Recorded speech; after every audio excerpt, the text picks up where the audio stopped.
अगर आप अमेरिका के नाइट टाइम सैटेलाइट को गौर से देखेंगे तो ये नोटिस करेंगे कि ज्यादातर लाइट्स एक ही तरफ से आ रही हैं, जबकि दूसरी तरफ बिल्कुल कम लाइट्स हैं और वो भी एक दूसरे से काफी फासले पर। अगर आप थोड़ा और गौर करेंगे तो आपको नजर आएगा कि एक लाइन है जो दोनों आबादियों को अलग कर रही है। ये लाइन देखकर लग रहा है कि किसी ने हाथ से ये लाइन बनाई है। इनफैक्ट अमेरिका का रोड नेटवर्क भी ईस्ट की तरफ ही ज्यादा है और तो और गैस स्टेशन की तादाद भी सबसे ज्यादा नजर आती है। वेरी स्ट्रेंजली अमेरिका की 80% आबादी इसी एरिया में रहती है और बाकी 20% इस वास्ट एरिया में है, जिसमें से भी 63% कोस्टल एरिया में आबाद है और बाकी 37% इतने बड़े एरिया में रहती है, जिसकी वजह से इस एरिया को दुनिया के सबसे खाली इलाकों में शुमार किया जाता है। यहाँ सवाल पैदा हो रहा है कि आखिर ऐसा क्यों है, तो आइए जानते हैं आज की इस वीडियो में। माइंडफ्लेक्स में आप सबको खुश आमदीद कहते हैं।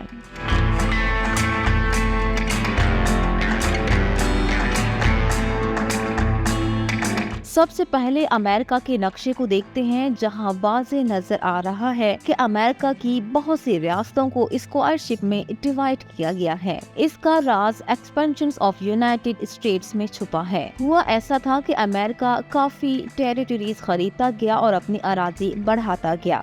इसमें एक पैटर्न दिखाया जिसको द वेस्ट वार्ड एक्सपेंशन का नाम दिया गया। 4 जुलाई 1976 से पहले अमेरिका सिर्फ वेस्ट तक ही महदूद था, जबकि बाकी एरिया यूरोपियन कॉलोनीज थीं और फॉलिंग कैश की वजह से यूरोपियंस को मुश्किलात पेश आईं और इसी का फायदा उठाते हुए अमेरिका एक के बाद एक टेरिटरी खरीदता गया और 18 इयर्स में अमेरिका का ये छोटा सा पार्ट दुनिया का चौथा बड़ा मुल्क बन गया।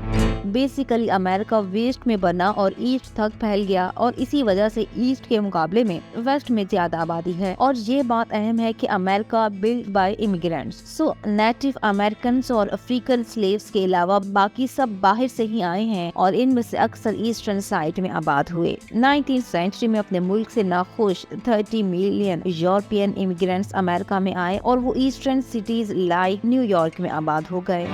अमेरिकन रेवोल्यूशन ईस्ट साइड में हुआ और इंडस्ट्रीज मैन्युफैक्चरिंग भी यहीं डेवलप होना शुरू हुई और देखते ही देखते ईस्ट साइड पॉपुलेटेड होता गया, लेकिन लोग ईस्ट से वेस्ट मूव नहीं हुए। इसका सबसे बड़ा रीजन क्लाइमेट बाउंड्री है, जो कि मेरिडियन 100 डिग्री वेस्ट से गुजरती है।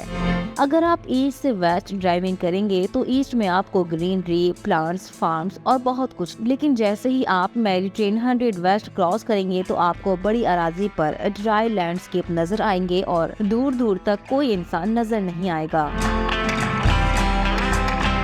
वेस्ट में पैसिफिक ओशन, ईस्ट में अटलांटिक ओशन, साउथ ईस्ट की तरफ गल्फ ऑफ मैक्सिको है, लेकिन पैसिफिक की तरफ से आते हुए मॉनसून विंड्स को पूरे तरीके से ब्लॉक करता है और ये रॉकी माउंटेन्स, जो कि पूरे नॉर्थ अमेरिका का लार्जेस्ट माउंट है, और इससे होता हुआ ये वेस्ट रीजन में अच्छी खासी बारिश होती है और रॉकी माउंटेन्स की दूसरी तरफ बिल्कुल बंजर रहता है। जबकि ईस्ट में सिर्फ अपलेशियन माउंटेन रेंज ही है, जो कि रॉकी माउंटेन के आधे हिस्से जितने हैं। अपलेशियन का सबसे ऊंचा माउंटेन तकरीबन 7000 फीट है, जबकि रॉकी की ऊंचाई इसके डबल यानी तकरीबन 15000 फीट है। तो आप खुद ही सोच सकते हैं कि अटलांटिक से आने वाली हवाओं को बहुत कम रोकेगा और गल्फ की तरफ से आते हुए मॉनसून क्लियरली नॉर्थ की तरफ जाते हैं। अब जाहिर सी बात है कि इंसान वही आबादी को तरजीह देगा जहां पानी वाफिर मिकदार में होगा, और दुनिया की बड़ी तहजीबों ने भी पानी के पास जन्म लिया। ये सबब है कि ईस्ट साइड में आबादी का तनासब बहुत ज्यादा है वेस्ट के मुकाबले में।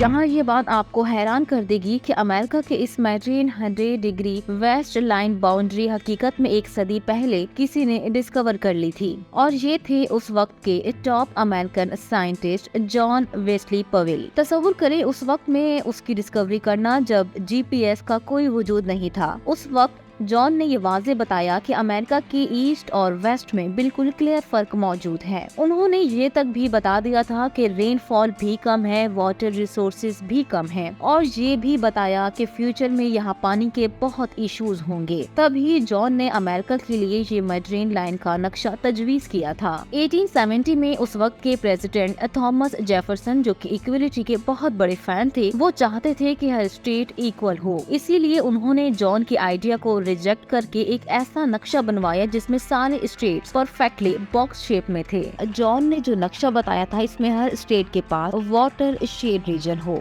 वाटर शेड ऐसे एरिया को कहते हैं कि रेन वाटर, स्नो मेल्ट एक जगह आकर जमा होते हैं। ये दुनिया का वाहिद ऐसा नक्शा था जो ट्रेडिशनल पॉलिटिकल बाउंड्रीज नहीं बल्कि इकोलॉजिकल पर्सपेक्टिव पर कायम हो। जॉन का ये आइडिया अमेरिकन लीडर्स को फजूल लगा, उन्होंने इसको रिजेक्ट कर दिया। अब वेस्ट की सूरत हाल बिल्कुल मुख्तलिफ थी। न्यू मैक्सिको, ओटा, कैलिफोर्निया, नवाडा समेत कई रियासतों में डिजास्टर एरियाज डिक्लेयर कर दिया गया है। ओटा और न्यू मैक्सिको में तो स्टेट इमरजेंसी भी लगा दी है। वेस्ट इतना खुशनसीब नहीं जितना ईस्ट है। ईस्ट में नेचुरल वाटर बॉडीज वेस्ट के मुकाबले में बहुत ज्यादा हैं। दूसरी जानिब वेस्ट में हाई टेम्परेचर, लो रेनफॉल, वाइल्ड फायर और इनफेक्टिव वाटर मैनेजमेंट की वजह से जो थोड़े बहुत रिवर्स हैं वो भी सूखे पड़ गए हैं और बरसात के न होने से ग्राउंड वाटर भी सूखता जा रहा है। इसके साथ पानी के जितने भी जखायर हैं वो भी सूखते जा रहे हैं। इन सब में दिल दहला देने वाली बात यह है कि अमेरिका का लाइफ रिवर ब्लड कहा जाने वाली कोलोराडो रिवर का ड्राई होना। एक्सपर्ट्स का कहना है कि ये